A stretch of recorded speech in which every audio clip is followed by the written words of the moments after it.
What's up, everybody? This week, Sarah and I take a look at the movie that turned Jim Carrey from zany comic foil to legitimate actor, the Andy Kaufman biopic, Man on the Moon. That and a whole lot more is to come, because maybe Andy indeed is still goofing on Elvis. Welcome to the show.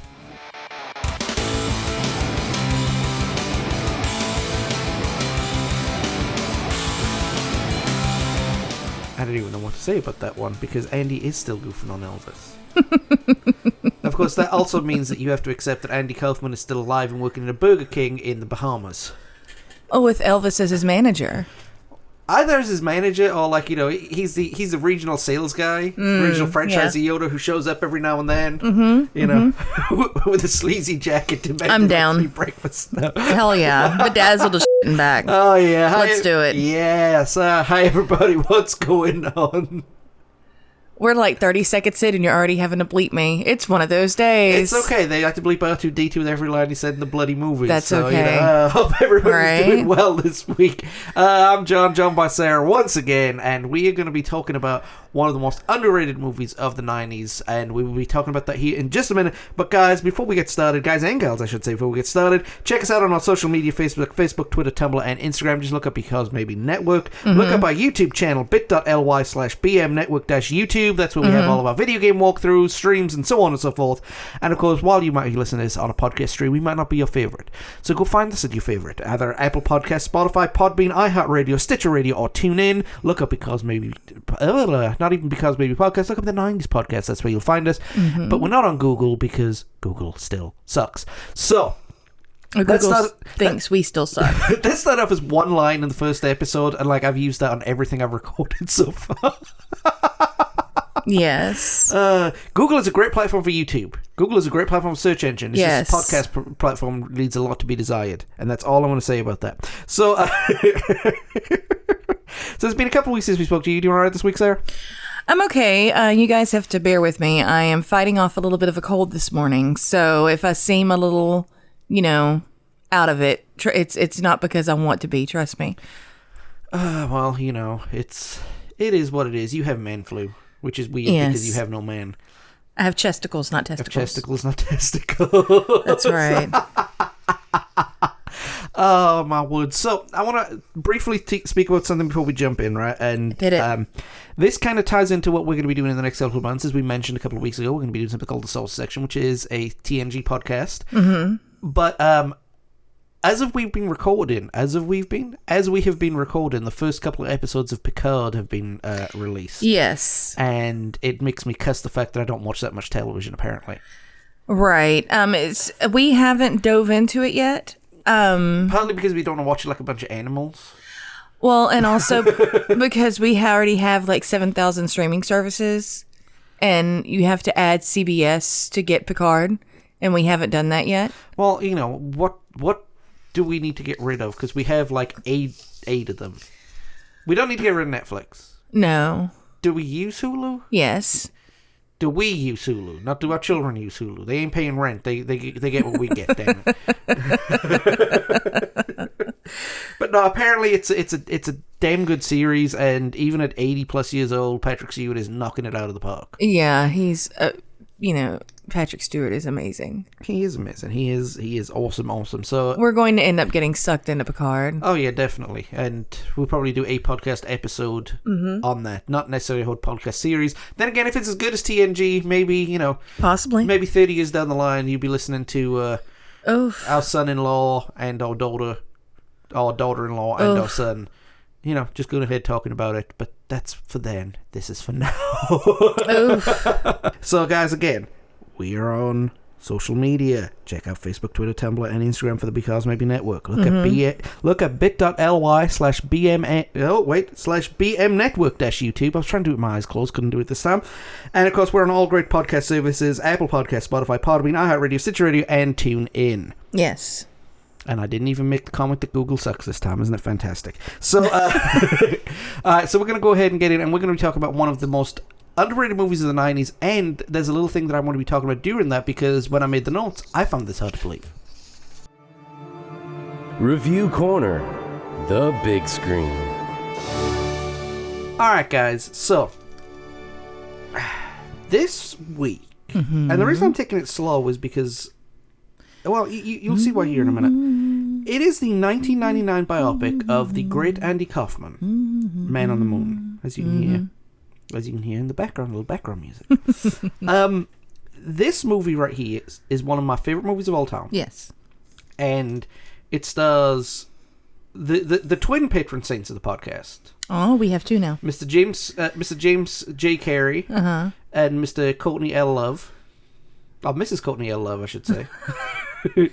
Ooh, and I'm the one that's sick. It's first sick. thing in the morning, everybody. But strangely enough, considering the 90s, right, and everything we've spoken about up to this point that has involved Madam Saint, Miss Love, we're not going to be talking about it that much.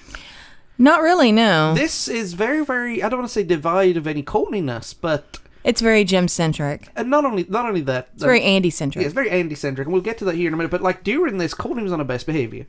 Yes. She was like on her absolute best behaviour. She was like, you can tell even in the movie, she was clean, she was... Right. She was very, very energetic and everything, and she looked like she was healthy for the first time in a long time. And it had been a long 4 or 5 years. We know all the ins and outs and everything like that, but... Well, it's also part of, she's teamed up with Milos Forman again. Yep. Who she was with for People vs. Larry Flint. Yes, they both did that movie. Yes. And again, it was one of those things where her reputation preceded her. She had to have, in order to be able to be insured on the set, she had to subject herself to, more scrutiny and drug tests than your average actor or actress. And so she, her I's were dotted, her T's were crossed. Her P's were crossed, yes. But I mean, and even but I've said this before. In the People versus the character that she was playing, she looked good, and I don't mean like she looked good. I mean, she looked healthy. She looked, and in this movie she looked even healthier. Mm-hmm. And you got to take the characters into that, but you can tell somebody behind their eyes even in the movies. Right. But this movie right here was, as we mentioned, it's a biopic comedy drama. Which is a very, very weird centric thing. Not when you consider who the person is, but very few biopics, comedy films. It was directed by Milos Forman, obviously, and it was produced by Michael Schenberg, Stacey Shear, and the great Danny DeVito, who also starred in the movie. Yes. It was produced. I did not realize this. It was produced by the BBC. Right. I didn't know they were doing full on feature movies back in the late 90s. I didn't even think they're doing it now. Well, it must have been the draw of the cast and the subject matter. Must have been the draw of a Lithuanian comedy actor that didn't really resonate in the UK that much. Distributed by Universal, and it just makes our 90s deadline. Released December 22nd, 1999, and made a box office total of £47.4 million, or $4 million. That sounds great, but it lost between $5 and $35 million. How so? Because nobody went to it. Well, maybe an initial domestic or whatever, but I mean, I think at this point it's been. They've made their money on it now. Yeah, they've made their money on it now. But I think part of that was because at the end of the 90s, people were getting a little sick of Jim Carrey. Yeah. Because I mean, he'd just done Dumb and Dumber. Yeah, and it was hard to take him as.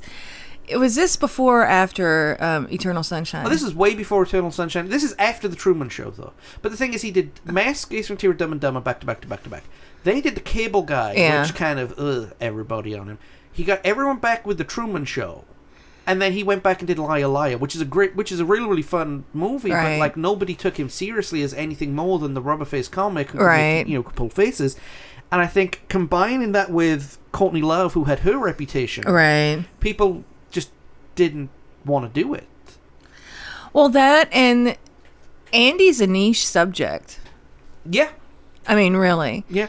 I mean, you have to take that, and I think that had anybody else played Andy, it would have gotten less. I think that Jim, and by extension Courtney, actually drew more people initially than they would have gotten otherwise, simply because Andy is a niche subject. I mean, yes, and those two are cult heroes, right? And yes, there are. He was in Taxi, and there's Taxi fans and SNL, and yes, but that's. I don't think it would have been enough because Andy was an acquired taste. And with all due respect to Taxi, I don't know how big it was in the United States. Oh, it was very big here. But if that loss is worldwide, people say, yeah, he was in Taxi. Right. What's Taxi? Right. You know, I mean, we didn't know who Tony Danza was, for crying out loud. I mean, but no, it's you're right. I mean, you know, it is a very, very niche thing. I mean, just look at the main cast at this point, right? At late '99, with all due respect, to Danny DeVito. You forgot wait, where's the cast here? There's a big black belt that says cast, and underneath it says main cast. There we go. Okay, never mind. Go ahead. Ignore me, guys. Not sorry. In fact, I'll read it, shall I? You can read it, and then I'll make my point. Okay. So, playing the title or character, Andy Kaufman and Tony Clifton. Huh. You have Jim Carrey. If he gets stuck in Tony Clifton mode for the rest of the day, I am blaming you guys. That's my first Tony Clifton impression in about 10 years. Give me a I know, break. but the last time you got stuck in it for like 3 weeks and nobody... It made our 3-year-old laugh. Yes, but they're not 3 anymore. Please don't do that. I won't. I Okay. promise. Sure. Okay. And then Danny DeVito, who plays George Shapiro. Paul Giamatti, who plays Tony Clifton and Bob Zamuda. Courtney Love, of course, plays Andy's longtime girlfriend, Lynn Margulies. Now, looking at these three, right? These are the main 4 people in the movie, Mm-hmm. right? The main 4 characters, the main 4 actors. Jim Carrey and Courtney Love, we've already spoken about. Mm-hmm. Everybody was tired of Carrey as a leading man. Everybody was like wary of Courtney Love because of reputation. Right. Danny DeVito, as great as he is, he was always the sidekick. Right. And up to the mid-90s, he'd done doing that well, but I think everybody, not kind of forgotten about him, but really didn't care about him that much at the time. This is before Sunny. And Yeah, I'm talking no, about caring I'm about him still- in a movie sense. I'm still giving you the stink You eye. can give me the stink eye all you want to, Because but there's still Matilda. There's still Right. Batman. okay, mid-90s. Batman and Matilda were pre-96. This is 99. So in those 3 years, he's cooled off. Whatever. Okay, look, I'm sorry, you can say what you want, but but Junior, I think it was, where Arnold Schwarzenegger's Okay, pregnant, yeah. that kind of soured a lot of people too, and Paul Giamatti was just up and coming at this point. Oh, I love Paul Giamatti. Oh, I love Paul Giamatti, and look, I love all these four as actors, but at the time, probably explaining why the loss, it was either tired or lack of interest in the main people who put your ass in the seat. Okay. You know. Well, keep going. But I mean, look, I love Danny DeVito. Danny DeVito was great. Danny DeVito is great, especially when he reinvented himself with It's Always Sunny. You know. Mm-hmm. But the supporting cast, I mean, again, we have Gary Becker who plays his dad, Leslie Laws who plays Andy's mom. You had Jim Ross, professional wrestling commentator, playing Lance Russell. And see, that I'd forgotten. Yep, Lance Russell, for those of you who don't know, was the long-time voice of Memphis wrestling. You had Michael Richards playing Norm Macdonald well before he decided to go into a racial slur territory. And you had Jerry the King Lawler playing Jerry the King Lawler. Yep. Because for those who don't know, a big chunk of this movie is dedicated to Andy Kaufman's wrestling feud with Jerry Lawler. Yes. And then, of course, you had the cameos from the likes of the cast of Taxi. So you had... You have to tell me these names, because aside from Christopher Lloyd, Carol Kane, and Jeff Conaway, I can't pronounce them. Mary Lou Henner, Judd Hirsch, Christopher Lloyd, Carol Kane, and Jeff Conaway. You had David Letterman, Yes.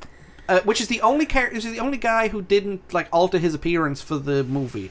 Right. So Letterman, the Letterman of '86 was played by the Letterman of '99. Right. You had Richard Belzer. Bob Zamuda. Yep, who, as we know, is Kaufman's longtime agent and biographer.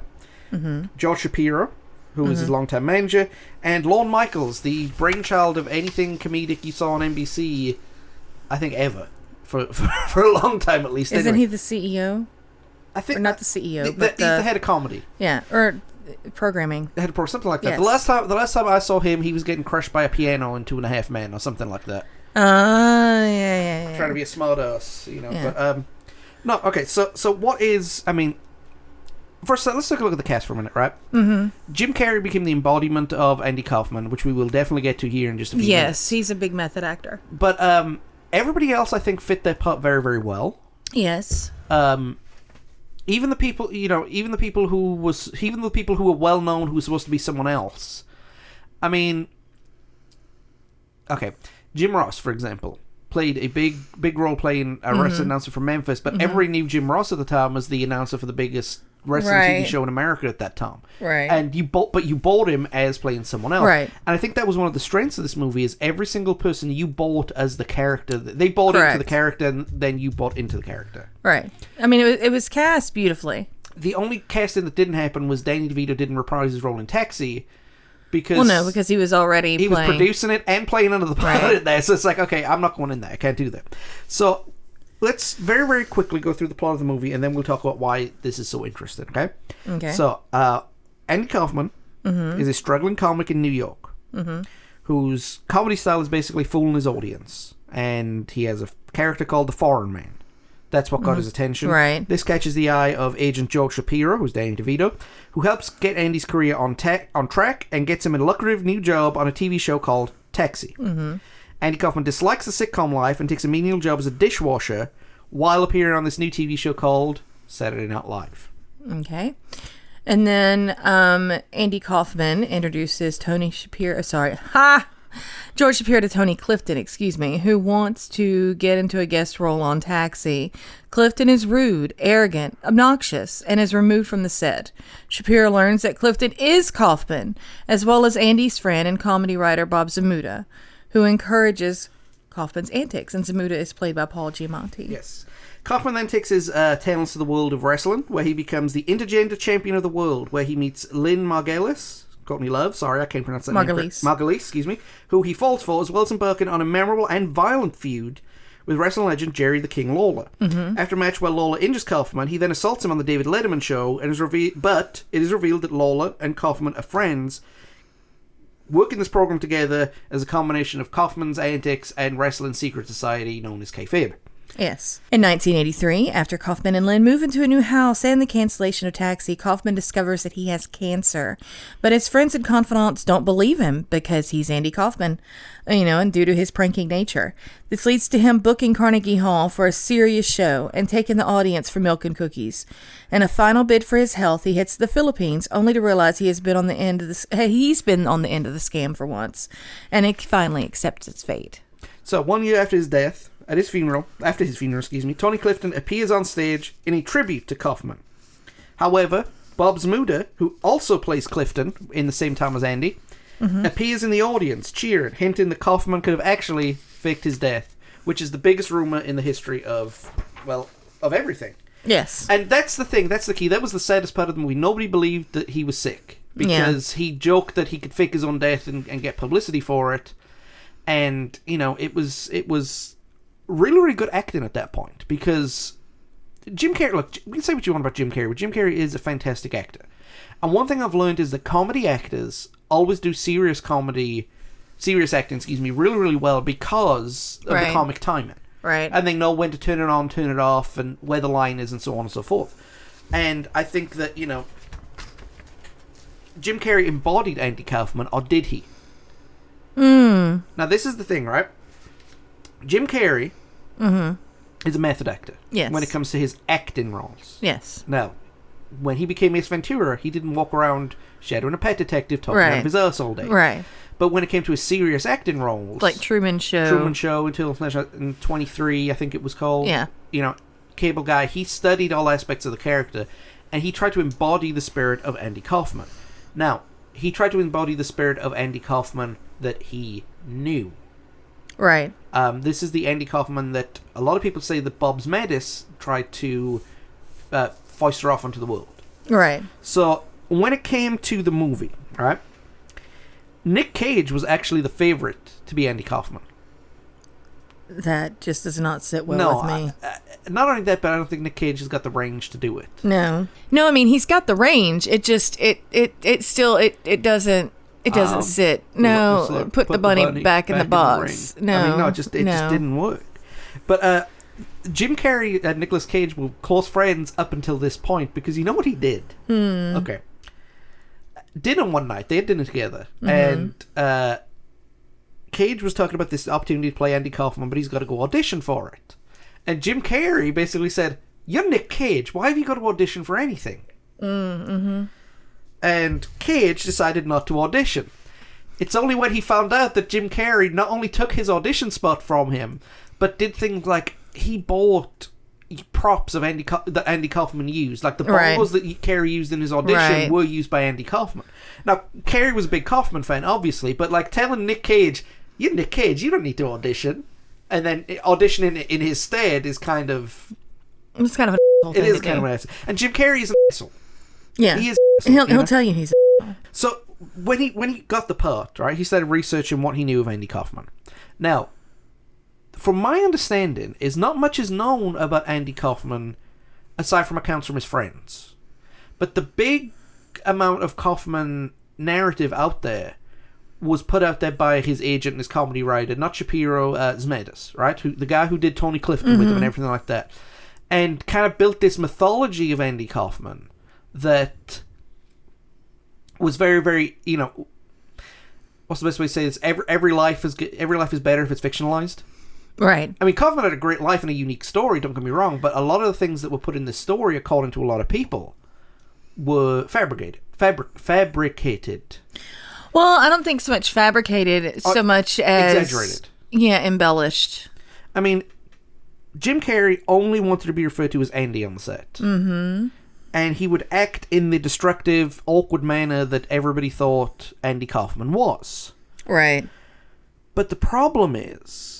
Andy wasn't that. No, everybody who worked with him said that Carrey's portrayal as the man on stage and in portrayal of Andy Kaufman in the movie was fantastic. Nailed it. But his offstage antics while trying to still be Andy weren't Andy Kaufman at all. They weren't Andy backstage. Yeah. I mean, okay. Jerry Lawler worked close with Andy Kaufman. Right. And for years and years kept up the appearance that he hated him with a passion and blah, blah, blah. And Andy'd been dead for 30 years at this point, right? I hate him with a passion. I hate him. I couldn't want him if we were cremated together, right? Right. Took Jim Carrey's handlers aside and said, what the hell is he doing? Andy Kaufman treated me with utmost respect every time that we spoke, every time that we worked. Right. This is not the Andy Kaufman that we knew. Right. Carrey responded to that by demanding that Lawler be fired. And then when Lawler wasn't, spat in his face. Now, look, wrestling fans know Jerry Lawler today as the puppies guy, right? They know him as the guy who does one-liners, the old creepy grandpa routine, everything like that. Yeah, but you still don't spit in the man's face. Well, this is ridiculous. 1990s Jerry Lawler. Jerry Lawler would still have fucked you at point. Yeah. You know? They carried on working together. And so when they recreated the famous bit on the Letterman show where Jerry Lawler slapped Andy Kaufman when he was wearing a neck brace, Lawler didn't hold back. Oh, no. He actually smacked him. Like, really, really hard. And at that point, I think Carrey knew... He done messed up. Not only did he done mess up, that they in wrestling they call it a receipt. Yeah, yeah. And apparently they've made up and they're actually friends now. And even like as a thank you for working with him, Jim Carrey sent Jerry Lawler a whole bunch of rare vinyl of certain country stars that he knew Lawler liked. Oh, well, that's nice of him. I mean, once he got out of character... Yeah. And he became Jim Carrey again. Got his head out of his ass. Yeah, pretty much. Yeah. Sam Simon, who was the producer of Taxi, he felt that Jim Carrey's portrayal of Kaufman was, again, more along the lines of what Bob Zmuda had taught him as opposed to Kaufman himself. He said in 2013 that the movie was a complete fiction. Kaufman was a complete professional when working with him. Kaufman told everybody who would listen that he was Tony Clifton, but did say that Andy Kaufman would have loved Bob Zmuda's interpretation of his life. I mean, that's from somebody who knew him. So you have two people who know Andy Kaufman saying, this isn't Andy Kaufman. But Andy would have approved. Yeah. Yeah. So, I mean, I don't know. What's the best way to ask this? Does this mean that this portrayal is more of a what people ideally would want Andy Kaufman to be like, as opposed to what he was? Possibly. I think it falls within... Either way, however it boils down to it falls within the parameters of what Andy wanted public perception to be of himself. And on the one hand, I agree with that. Even as you said with Sam Simon, this is Jim exasperated and elaborated on Andy's public persona. Yeah. And stretched it to all facets of his life. but that public persona was already there. That public persona was already curated by Andy to begin with. And well, with Bob Zamuta's help, but it was still, I mean, Andy participated. So I do think along the lines that Andy probably would have approved, simply because that's how he led himself to be perceived to begin with. Do you think if they portray... So let's just say, right, for and grins, right? Mm-hmm. The same Simon and Jerry Lawler are 100% correct. Right. That Andy Kaufman was a total professional, shaking hands, kissing babies, all that stuff, right? Well, I don't know anything about all that because none of that cast of SNL was the shaking hands, kissing babies type. What I mean. Right, I gotcha. Okay, in terms of professionalism, during shows and stuff like that. If they'd have written this movie like that, would it have ruined Kaufman's reputation? No, I don't think so. I mean, I don't think so. Wild, he was such the wild, crazy, zany man of comedy was actually a delight to work with and shaking hands, and everybody loved him. I don't think it. I mean, Kaufman is so beloved by those who love him. See, again, he's niche, but those who love him, love him. Andy was the type of person. The closest thing I could compare him to is he was the comedian version of Prince. Ooh. You either loved him or you hated him. Nice. That's a really good analogy. I can understand that. Andy does not... You don't really have a mediocre opinion. At the very least, even if you don't have a strong opinion, you respect him. Yes. I agree with that. So, either... I mean, if you know who he is and you're familiar with his work, you either love him, hate him, or at the very least respect him. Yeah. Or you hate him and respect him. Because regardless if you don't care for his brand of comedy, he worked hard at it. He worked his ass off at it. He's kind of like a magician, if you understand what I'm saying. Yes. You know, he was. For people wondering what the hell I'm talking about, magicians are magicians the minute they step out of their front door to the minute they step back right. through the door at night. You know, right. They're always on, and I think that's one of the things that Kaufman was trying to do. He was always on. Right. Now, all this that we're talking about with Jim Carrey and Andy Kaufman was documented in a very, very, very hard-to-watch Netflix documentary. Yes. Call in Jim and Andy, The Great Beyond, featuring a very special contractually obligated mention of Tony Clifton. Where Jim Carrey talks about how he got into character and methoded it so hard that it mentally affected Carrey for a long time. Right. You know, and the only other point of this movie that was kind of criticized on the portrayal of Andy Kaufman was Kaufman's parents were a little upset that not much of... It was great talking about his career and his personality and the showbiz side of everything, but little was dedicated to who Andy was growing up, who Andy was as a child, as a young adult, before he got into the business. You know, it was more about Andy Kaufman the comedian rather than Andy Kaufman the person. Right. And I think that's a fair point. I mean, around about this time, you know, we were watching documentaries, not documentaries, biographies like the Johnny Cash I keep saying documentary, Johnny Cash biography, the Ray Charles biography. You know, when we both started watching this movie, and it did have a lot of their childhood in there, or at least enough of their childhood to know why they took the path that they did. Right. And this didn't have that much of it. I think that's the only down point that I have on it. Another critic said, it was Max Allen Collins, said that the film does not give Kaufman credit for his genius, that he had a complete intellectual grasp of what he was doing and a showman's instinct to play to an audience. Right. I think that's fair. You know, I think that it did seem... Jim Carrey embodied him, but it did seem like there was something missing from it. Well, yeah, but I mean, then again, you only have a certain amount of time. Well, that's true, too. I mean, Kaufman led a very full life. He did. And he pulled some... I mean, in order to be able to portray... to give the audience some sort of inkling as to the mad genius that was him through his stunts, you know, because the way that it was done, it didn't give so much the behind the scenes and the why. It exposed a new generation to Kaufman the way the previous generations had been exposed to Kaufman through the initial shock. Why is he doing that? Mm-hmm. You know, what is up? Well, that's just weird, you know, and so... It Do you think they should have stretched it out more? Because it was a short-ish movie. Even for its time, it was just over... No, I like it how it is. So about 100 minutes is just enough to get in there? Without bogging it down with too much of this? Yep. This is who Andy actually is, but here, look what he's doing anyway? Yep. Okay, that seems fair.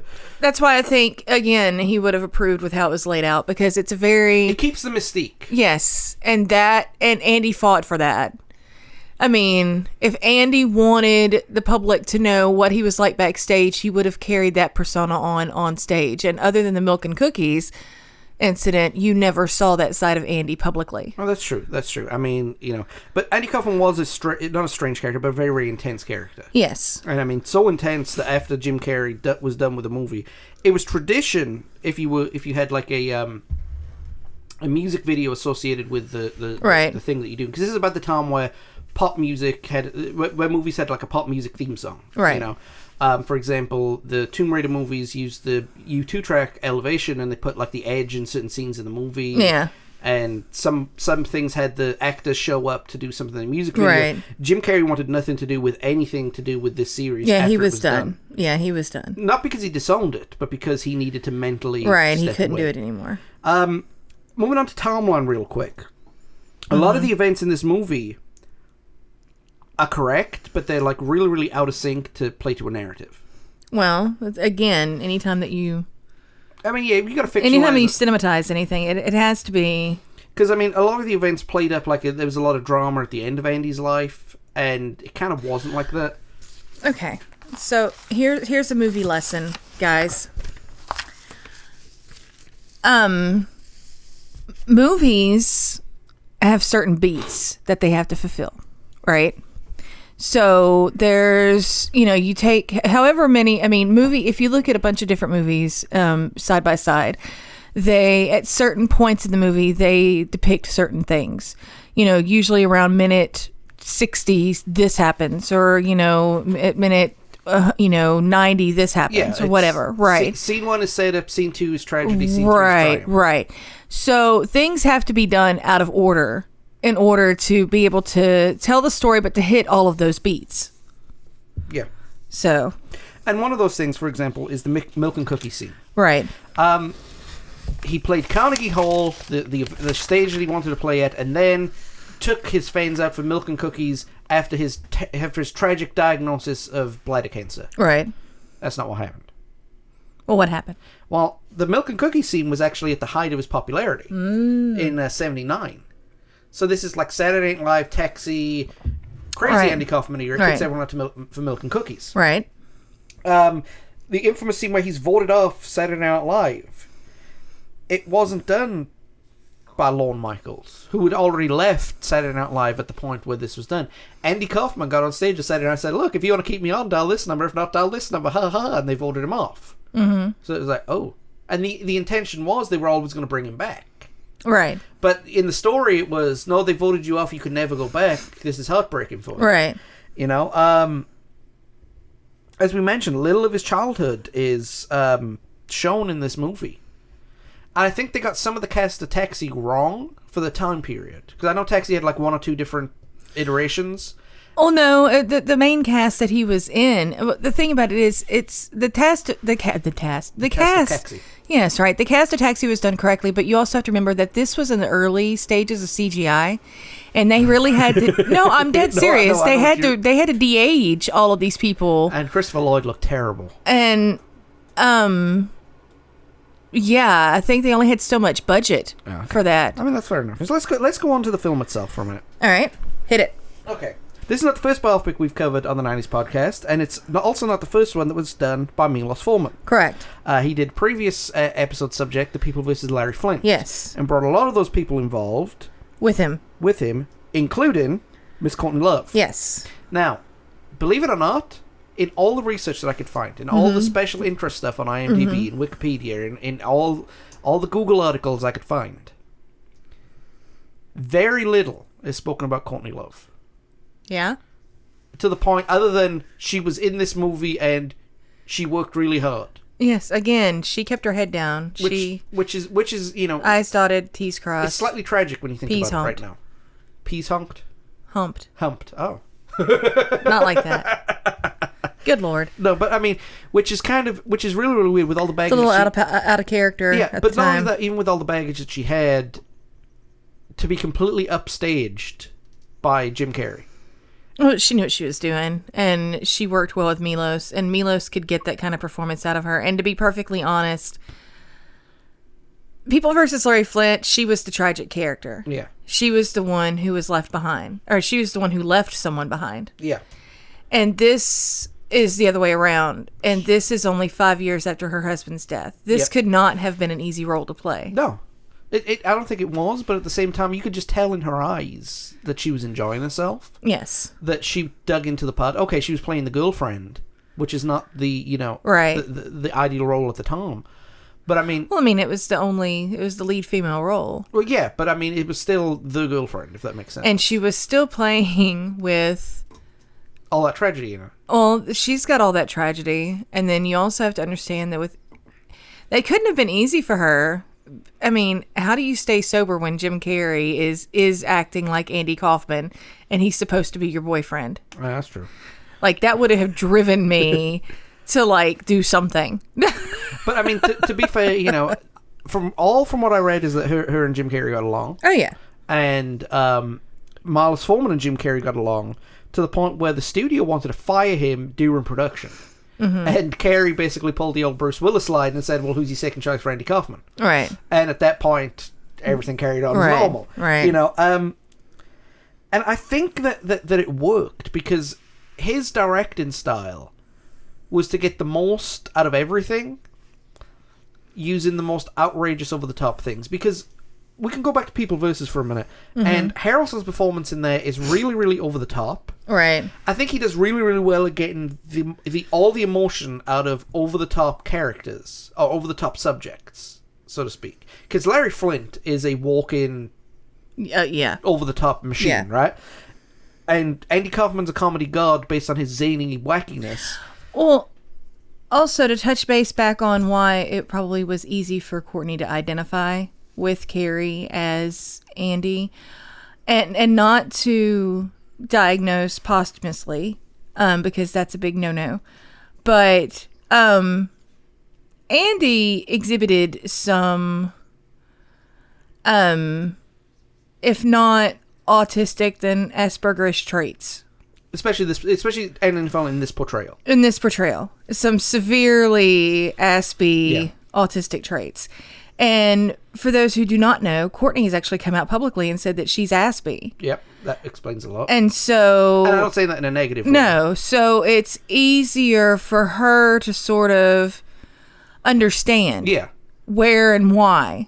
Like, this comes from. I mean, our kiddo, we have a kiddo that's Aspie. And that's what I mean by that explains right. And when you get her around other kiddos who are Aspie, it's like they get it. You know what I mean? Like, all of a sudden, the sky is open, the birds are singing, and they're just adorably goofy together. Yeah, and they know exactly what the other one is or cannot think. Right, right. And they're all on the same little wavelength that the rest of us are just not privy to hooking on to, which I think sucks. I think the whole world should be able to tap into that every now and then, because it's beautiful. It is beautiful. It is okay, beautiful. Sorry, I went off on a tangent. No, you went off on a beautiful tangent because, but, right? No, but I mean, she did a damn good job in this movie, and I think that, unfortunately, because of the antics of Jim Carrey, she didn't get as much, her role really, really well. She didn't get as much acclaim. Didn't she? I think she got nominated for, like, a supporting actress. I think she did. Not necessarily at the Oscars, but in some of the other... Golden Globes, wasn't it? Globes. Maybe? Or the People's BAFTAs, Choice, maybe. Something. She got in there. With all this research, I didn't write it down. Mm-hmm. Tisk, tisk. Tisk, tisk. But, now, one of the things that also struck me as weird, right? Mm-hmm.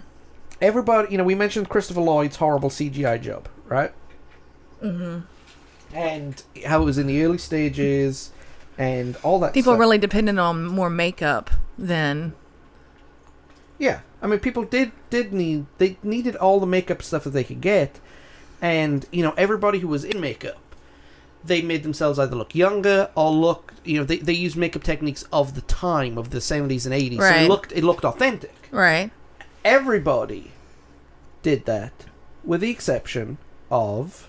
Letterman. David Letterman. Letterman didn't care. Because Letterman, obviously, was... He didn't care. No, he didn't care. He did not. He didn't give... I mean... He allowed himself and his set to be used for the movie, and then beyond that, take him or leave him. That is how it is, and that's David Letterman for you, and I love him for it. And that's the only bit I think that took me out of the movie, because like Jerry Lawler grew his beard back. Mm-hmm. You know, they did the CGI and everything else. They every appeared clothed in, and there's David Letterman dressed up as 1999 David Letterman. Yeah. You know, with the glasses and everything. And it's like, okay. He suffered that hair enough the first time, though. Can we at least get the 80s Letterman mic? No. I think at that point, you just recast Letterman as Conan O'Brien and just call it good. Right? Oh, if you really want to Letterman off, Jay Leno. Ooh, topical, right? One of the other things that angered people on the set, see, I mentioned Jerry Lawler a lot, but he got really, really offended while making this movie by the directors and the producers. And, like, it kind of did something that I know about, and it's kind of helping me reinforce that bias. It's a lot of people see the South as not what it is. Mm-hmm. You know, I mean, okay, people in the South, from my experience, have got a twang. All right. But in the cities in the South is no different from the cities in the North. All right. So when we're perceived as ignorant. Yeah. Yes. Really? Yeah, right. Yes, that's why people who are Southern, who are in academic circles, work really hard to lose their accent. Yeah. Because it's just, we open our mouth and people everybody drops assume 50 IQ points. Right. Yeah. But in the cities it's no different, you know. And Jerry Lawler is one of the guys who I listen to on that, because he's been around the world. In the sticks it's no different. The sticks is no different? The sticks is no different. And there are highly intelligent people who live out in the boondocks. No, I get that, but yeah. But I mean city perception. Everybody, okay.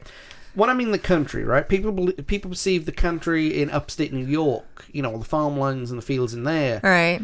Different to the city of New country York. bumpkins. Yeah. Yes. Okay. But south of a certain line, even the people in the city, Mason-Dixon line. South of the Mason-Dixon line, everybody is country bumpkin.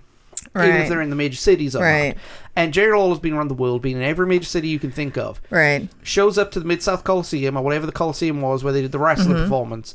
And everybody is in overalls and straw hats. Mm-hmm. And Lawler takes one look at the producers and flips out. Because he said he's worked in this city for 30 years... and he has not seen one guy show up to a show in a straw hat. Didn't say anything about the overalls. But oh no, we like our liberties. But I mean, he had a point there. He did have a point. I mean, you know... stereotypical... When you watch a concert, or a show, or whatever, once they announce where the show is, and you're like 2 hours in and you've forgotten, you don't really know that some guy's in the South, North, you know, right. whatever. And he thought that it would definitely kill the lack of authenticity in the movie. Look, the only thing that they needed was guys in wrestling t-shirts. Which weren't around in the 80s. Okay, so if we're 80s, mullets, mustaches, and the women big hair with purple eyeshadow. Leisure suits? No, not at a wrestling show. No. I mean, t-shirt and blue jeans. T-shirt and blue jeans? T-shirt and blue jeans, but it would have been like, you know, for their favorite cigarette pack or their favorite... I mean, yeah. The t-shirt you got at the bank when you opened up... T-shirt you got at the radio station when you opened up your bank account or something like that, you know? So, yeah, I mean, I can say that somebody who you know, who's come down here and, like...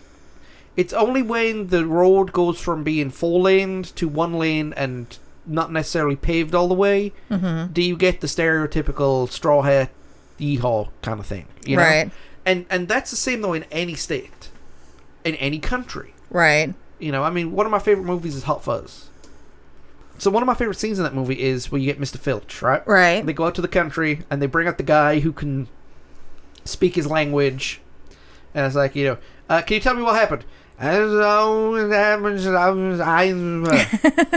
the other guy goes, I suppose. He goes, oh, he saw some teens in the yard, you know. Right. And it does get like that, but not in the cities, and it's not everyone. Right. You know, I've seen more well-dressed, smart, thoughtful, less ignorant, dumb people than the portrayal of the South is. You know. I feel that. But it's been 15 years. I might be blinking by now. I'm not, but that's okay. Okay. Can I ask you a question? Sure. If I showed up wearing a suit stuffed with Limburger cheese, yeah, how would you... I would not want to sit next to you because Limburger cheese stinks. Well, apparently Jim Carrey showed up. Every time he had to dress up as Tony Clifton, he would stuff his suit full of Limburger cheese. I'm not surprised. And big ugh. Well, but one of the things this movie talks about too, I don't know why I threw that over there. One thing it talks about too is the hoax. Is the great hoax that everybody believes that Andy Kaufman faked his own death. Right. And the movie kind of leaves that up for interpretation. Right. I don't think he did. No, I don't think he did. Okay. He would have had a third person play Clifton that night. Well, not only that. Or it would have been a tribute artist or something. A tribute artist. But if Kaufman did fake his death, he wouldn't wait 35 years. Well, he did say it. People hardly knew who he was. No. Well, yeah, he would, because that's a very Kaufman thing to do. But he did say that if he faked his death, he would be back on a certain day, and that day has long since passed. Yeah. So, yeah, and again, he exhibited. I'm not a professional, and not to diagnose someone posthumously or whatever. You were mother and brother, so you have experience. Mother and sister of people. Yes, my brother is autistic, but when someone within that spectrum gives dates or whatever, they're firm. Yeah. So he would have been here. He'd have been here. And even then, you didn't joke with cancer. Right. No. Because, imagine all the people going through the same stuff, saw him as a hero, and then, the families 20 years later see him come back. Right. Surprise! I just make fun of your family's hardship. But, it is the big question. Did Andy Kaufman fake his own death? And the fact that we're still talking about it... is exactly what he wanted. Is what he would have wanted. And that's the joke. It's not... he faked his own death, he's coming back. It's the question in whether he did or not. Mm-hmm. Now, again, I still think, he's working as a fry cook with Tupac in the Bahamas somewhere with Elvis as their regional manager. But, yeah, so, I think that it's a mystery that will continue to... And it's always the same when big celebrities die, too. Right. Everybody assumes that it's a fake, it's a hoax. The only person I think that it could possibly be is Tupac. And only because here's the thing. Prince had been around and alive and making music for decades, right? And was notorious for having albums and albums and albums and albums worth of material in his vault, right? So even though he never wanted those released, they're being released because estates are what they are. But the fact of the matter is that we're going to have Prince material.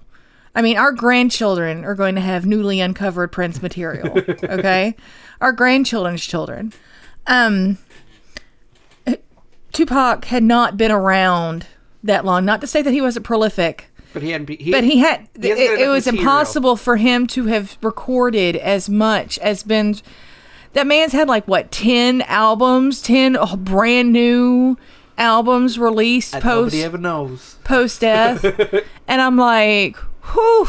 Now I say, red shut me dead right there. I mean, I say this in jest. I mean, of course he is. I'm not a big conspiracy theorist, but I mean, good night. I guarantee you, there's somebody out there conspiracy theory, right? That has somehow warped their way into thinking that Andy Kaufman is not only alive, but because Courtney Love was in this movie, Andy Kaufman was the one who killed Kurt. I guarantee you there's some jackass out there who thinks that. Yeah. No. Oh, and R.E.M. did the soundtrack, and R.E.M. and Michael Stipe and Kurt Cobain were quote-unquote lovers for a long time. Oh. Yeah. You're making my brain twitch. That's fine. And we'll talk about that part when we do the R.E.M. episode in a couple of weeks. Yes. But there won't be Sarah, it'll be Greg. But anyway, talking about R.E.M., they produced the original soundtrack. They basically produced 5 original pieces of music, 2 new singles, and basically 8 different remixes of Man on the Moon. Right. One of their songs is one of my favorites. Great Beyond. Great Beyond is a fantastic song. I love that song. So do I. I love the music video to it as well. Mm-hmm. And it people class it as an R.E.M. album. R.E.M. fans. I don't really consider an R.E.M. album. No, neither do I. I mean, you can't consider an R.E.M. album because it's not an album. Right. It's a soundtrack. Right. You know. But, and as we know, the movie is named after the hit song that it was inspired by. Right. You know, because that's what the guy who wrote it said. He said he was inspired by the R.E.M. song Man on the Moon. So for them to do the soundtrack to it as well must have been like, you know, he was in Hog Heaven or whatever it was. Oh, yeah. But, I mean, I love this movie. I really, really do. I think it's a solid 9 out of 10 movie. I'd give it a 10 out of 10. I really like it. 10. It's a perfect movie Perfect for you. movie. Explain. Well, I mean, you know, you've given your reasons why it would be a 9 out of 10 and why it would be missing that extra star, just because, you know, you think that this wasn't focused enough on or that wasn't focused enough on. And I think that those things were. I think it displayed the persona that Andy would have wanted. It displayed it. It's very rare that biopics are not only true to the person, you know, good, bad, and ugly, but they also fall in line with what that person's wishes. And I think this sort of does both. And, you know, things involving death and sudden death and whatever, you know, those movies sort of hit really hard for me, especially dealing with cancer and this, that, and the other. So, I think it was beautifully handled. And in the movie, you know, he does what he does. He tries the best that he can. And yes, everything's out of order, but it has to be out of order to make the movie. Just like when you make a movie off of a book, you're not going to have all your favorite scenes in it. So I think for what it is, for a movie biopic about someone's persona and life, I think that it hits it out of the park. I think that scene in the Philippines, I think it was, where he went, that hurts. Where he realizes that, oh crap, I'm being scammed, and the joke's on me for a change, which is how they wrote it. Yeah. That was very, very cathartic, I think, for not just the audience, but the characters on screen themselves. You know, because they knew that this was it. Yeah. You know, I thought that, you know, because, I mean, I mentioned The Truman Show earlier and The People vs. Larry Flint, and I think those two movies had a heavy influence on how this movie is perceived and acted on. I mean, Jim Carrey showed in The Truman Show that he could be a serious, ranged actor, even if it wasn't as rangy as his future performances. I mean, the scenes where he got happy, the scenes where he got angry, the scenes where he got emotional, they were all serious and you could kind of believe it. The People vs. Larry Flint, I think that Miles Forman and Courtney Love laid a great foundation for it. Yep. And they did the same thing here. Yes. And you combine those two things together with a unique character concept and a unique story concept, and you get this movie. The portrayals of everyone, they might have been just a little plain. But everybody knew what their role was, and their role in this movie was basically make Jim Carrey's character look like $1 billion. Well, there you go. And it did. You know, behind the scenes, in spite of all his problems, he nailed the part. And yes, I was a big Jim Carrey fan of the 90s. I did The Mask, I did Ace Ventura, I did everything. I thought he could do no wrong. You know, but at the same time, it really, really worked.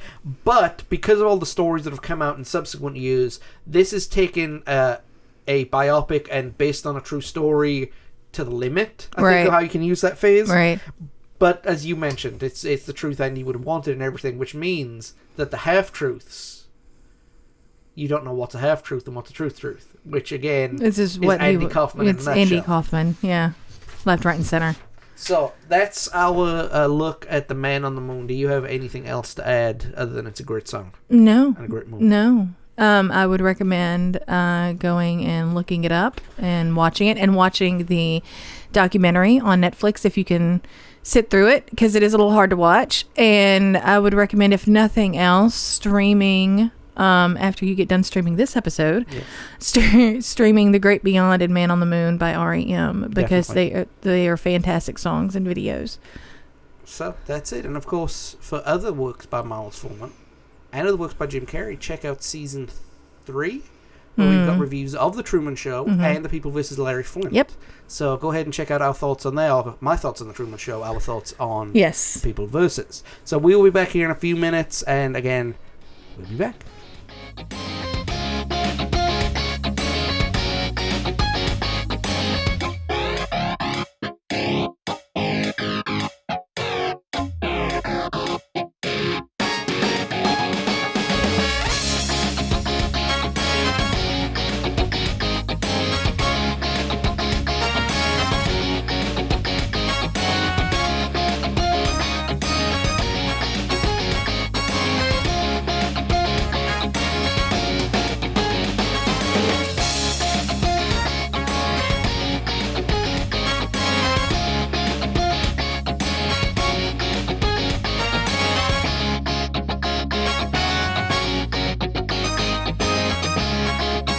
And I do believe they put a man on the moon because the Earth is round, just like the moon is. So my guess at this time talking about the... No, we're not going to do that. We're not going to do that. Sarah, it is fantastic to have you on once again. You will be joining us in 2 weeks' time. Yes. Talking about the Black Sheep of the Oasis family of albums. The Great Be Here Now. Yes. It's a little bit long. A little bit. Actually, in the words of Noel Gallagher, it's not long enough. As he's playing the 9-minute version of All Around the World. Oh, the reprise. Oh. I love that. But we'll get more into that here in 2 weeks' time. Now, Sarah knows what's coming up next week. Because, as I mentioned, we're recording these a little bit out of order just to make sure we keep on time. Right. As every good production house does. Yes. Not every good production house doesn't say they've done that, but I'm telling you why.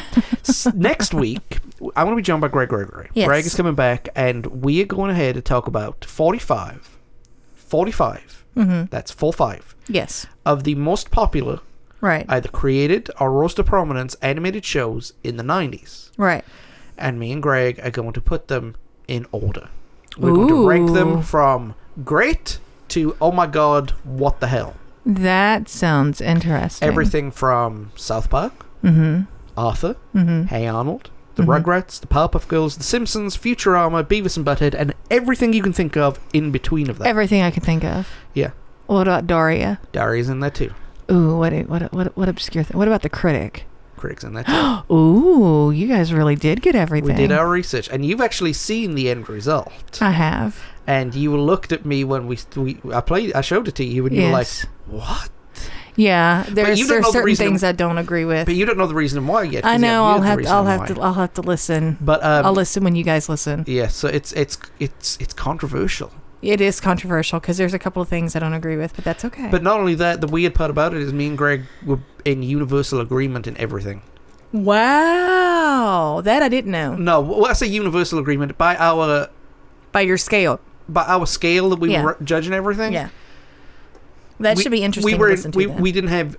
We had no disagreements on it, and anything that we didn't actually 100% see eye to eye on, we kind of... You agreed with where we agreed whereabouts, which shocked me a little bit because I figured you were going to like duke it down. Yeah, because I know a couple of things that he's a big fan of that I'm not a fan of. Right. And actually he agreed with me because I can be objective about how I see certain things. John cannot be objective. I can be objective. You know you can. Okay, what's one of my least favorite TV shows that I don't like? I'm kidding. I'm kidding. See, I can be objective. Told you I could. Here I am being objective. Right. She has adjusted her glasses with her middle finger in my direction, everybody. He's number one. I am number one. So, we will be back next week, guys. If you are on Facebook, Twitter, Tumblr, and Instagram, check out the Because Maybe Network. Look us up on YouTube, BM Network-YouTube. That's where you will find sample episodes of this podcast, episodes of other podcasts that we do, like Extra, and of course our video game walkthroughs, where by the time this comes out, we should either be knee-deep or finished with our Donkey Kong Country walkthrough. Don't know. Yay. I don't know. I just do know that, it's going to be fun. If you guys are on good social or good podcast networks, I should say, check us out on Apple Podcasts, Spotify, Podbean, iHeartRadio, Stitcher Radio, and TuneIn. For all of our content, all of our audio content, downloaded straight to your phone, computer, or whatever it is that you use. Don't look us up on Google, however, because Google doesn't like us, and we don't like Google. That's a lie. We do like Google. We do like Google. We just don't like Google Podcasts. We're the redheaded stepchild of Google. Yes, and considering I have a redheaded stepchild, I find that funny. So, well, I say we'd be knee-deep in Donkey Kong. We got to make sure that Because Maybe Intern does her internship. She's going to be knee-deep in Donkey Poo. Yeah. Okay. So, with all that in mind, guys, we'll be back next week to talk about animation. Have a great week, guys. Have a great week, and we will see you next time. Bye.